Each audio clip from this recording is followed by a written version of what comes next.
Hello everybody, my name is Sam, aka Samster.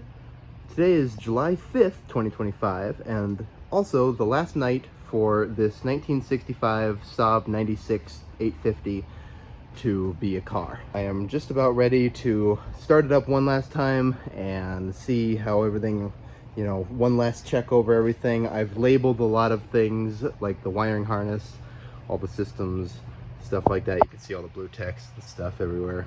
As most of you know, this car was bought from a junkyard down south of me, local, for less than $1,000. And it was a complete car, but the way they worded it was, we don't know nothing about it and it got no title.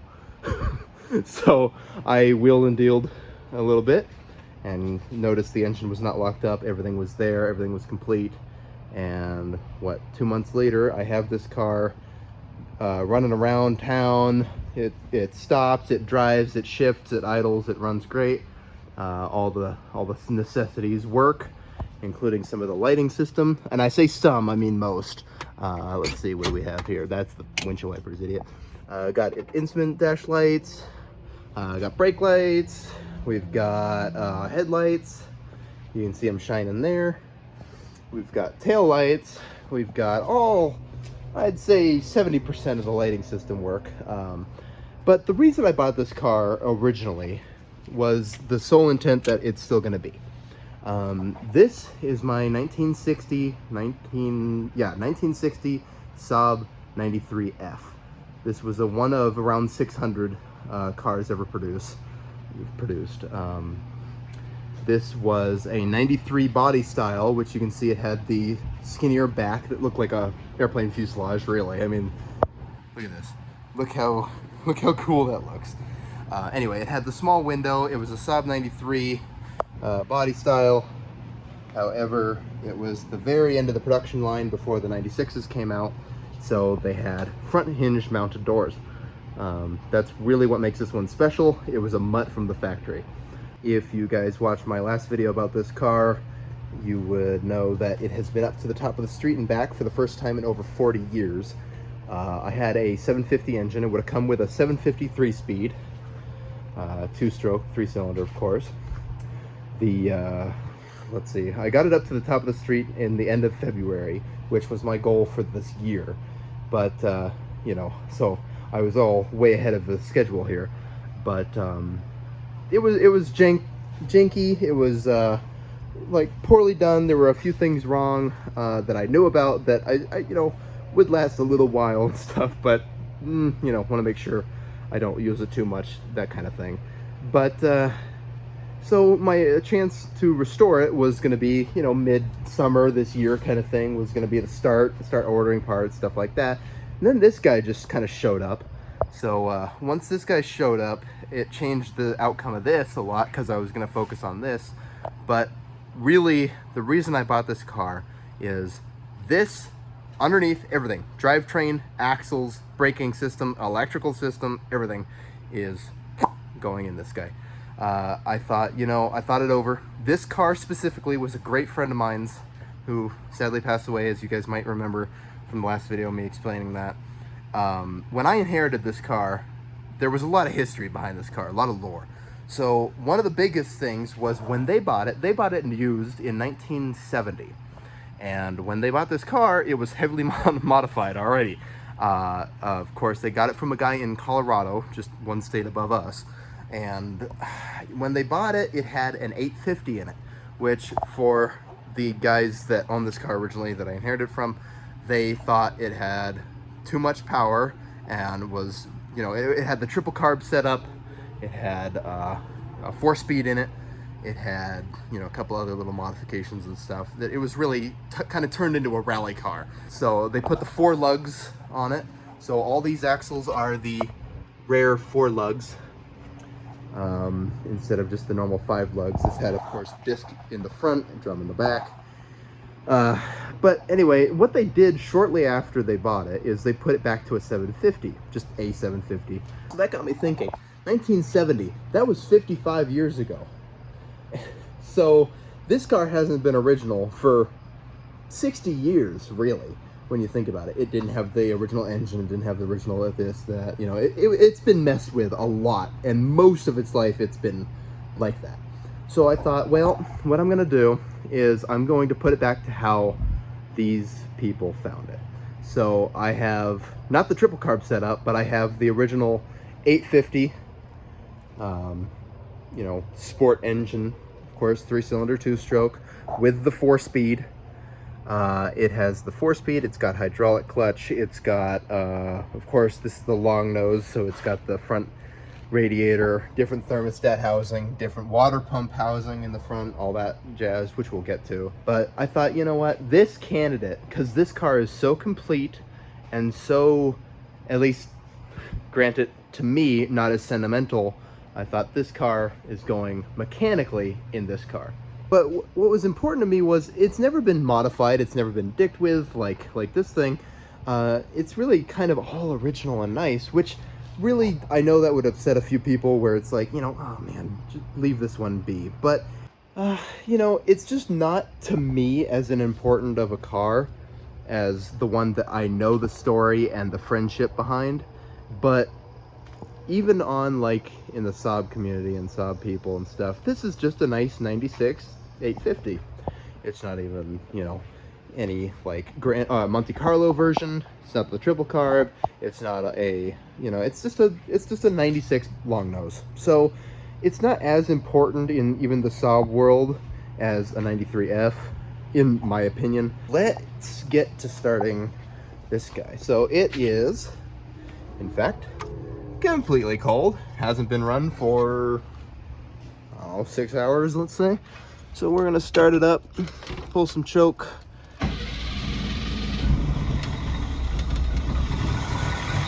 Starts right up. Such a hot day too that it doesn't even need to choke, so it's all the way in already. And it's idle.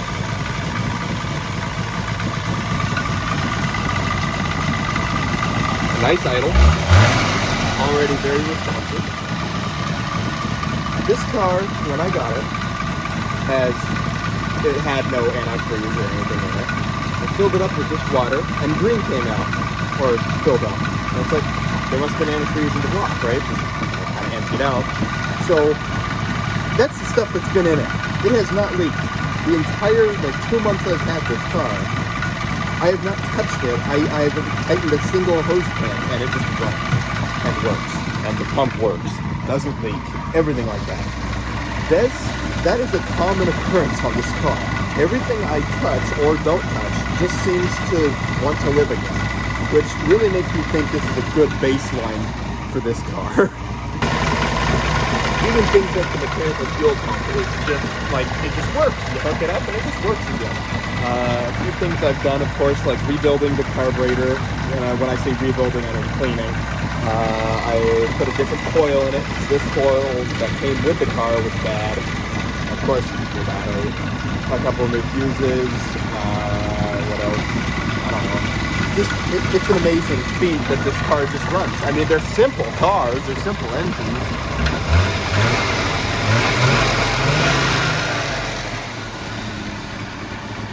But I'll be damned if it just doesn't seem like it just wants to live. Of course, it being a 2-stroke, it's got some of that lovely smell and a little bit of smoke. Pretty sure even the alternator works. But you can see, of course, it's got the headlights.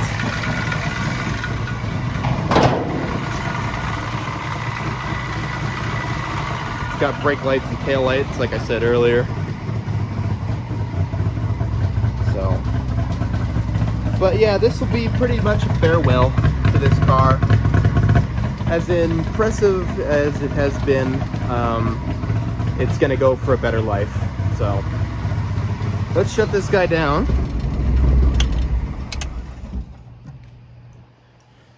And without further ado, let's go into a few of the details of like what I'm gonna be switching and how. So I'm gonna make this section of the video a little bit fast because I have already drawn this out enough. Few first things is the braking system and axles are all going to be taken off this car. Yeah, I know, even the 4 lugs, I'm not going to be able to use them. But the back axle is going to be completely refit with a 96 axle. They're the same damn thing. So we're gonna put those, switch those out, then it'll be easy. 5 lug steel rim, boom, done. Then on the front, the half shafts and everything are different on the 96. The 4-speed that was in the car on the 93 was the CV cups. So you can see that one was like a cup, and these are the stupid little rubber donut things. The half shafts and front axle hubs and everything are going to be matching the back because they're right here. So I'm going to be putting those on this car as well. So every axle and every wheel is going to be technically 96. That said, every part of the brake system is also going to be the 96. The all-around drums are already working on this car. So once I take them off of it, I'm going to inspect them, clean them up, rebuild them if needed, and put them on the 93. The other thing is we're missing a couple of hard lines, and the master cylinder on this car was completely shot, and the old style. If this brake master failed, it's one output. So if one brake leaks, you lost your brakes. So we're gonna upgrade to these type of masters. As far as I know, these are easier to repair as well. The other thing is right next to it. This is a hydraulic clutch. Everything else on the 93s were the cable driven. I am going to put the hydraulic clutch on it. There's a little bit of modification. There's a little bit of modification that's going to have to be done to where the clutch was. We're going to drill a, I don't know, 1-inch hole, put another brake rod on it, and then a couple holes for the mounting point of the actual master, and then the slave will, of course, just be on the transmission. I'm going to take another one of these, put it in here, and then do the necessary modifications for the slave, the master for the clutch, and then voila, you have a 93F with a hydraulic clutch. Another thing while we're here is the bloody wiring system. This wiring system that was in this car, the entire harness, was either burnt or completely dicked with so much I didn't know where the hell anything went. I've decided, instead of trying to fix it and, you know, get tons of dead ends and all kinds of stuff, I am going to replace literally every wire on this car, which, man, if you told me I was going to do that 5 years ago, I would have never believed you and I would have just cried. That car has never been messed with. I keep saying that, but that wiring harness is so similar to this car. It's only 5 years apart, and this model car was not different in any real way. The instrument cluster's laid out different. That's about it. It had the same switches. You know, these were the same. Headlights were the same, where it was like the double click. Washer pump was the same. Wipers were the same. Everything was the same. So this wiring harness is very, very, very, very, very similar to what was left of the 93s. You know, I'm using everything else under this, like the drivetrain, so I might as well put the electrical system in this too, because it's going to be way easier than figuring this one out. This engine and transmission is all going to be put in the 93. When they got it in 1970, the guy had already modified it to an 850. Well, guess what? There's an 850 going back in it. This we'll get to about the cooling system. As you may know, this is a very different cooling system comparing to what this would have been. The other thing is the transmission is a 4-speed here. So the column were different than what these would have been originally. However, since he had the sport model 4-lug hubs, he also had a 4-speed in this car. So if you can see, that column is actually not this column from this car, it's red. This column is already a 4-speed, and the only difference was this pulls out for reverse, so you can get it in the 5th gear, which was reverse. The radiators in front, like a normal car. On the 93s, as you may know, they were here in this space behind the engine and on top of the transmission pretty much, with a it looked like a desk fan. This is going to be where it's going to get interesting, I guess. This is going to be a 120-degree bend hose. I'm going to have it come back here so it does over a 90-degree angle back into the radiator system. For the bottom, of course, the pump is here, and there's no waternator on the, which is now an alternator. I'm going to, the collar and threads are all the exact same. So I'm going to take the necessary fitting off of the 750 engine, and then put it on that car. All the modifications with the cooling system aside, everything else is the same bloody thing.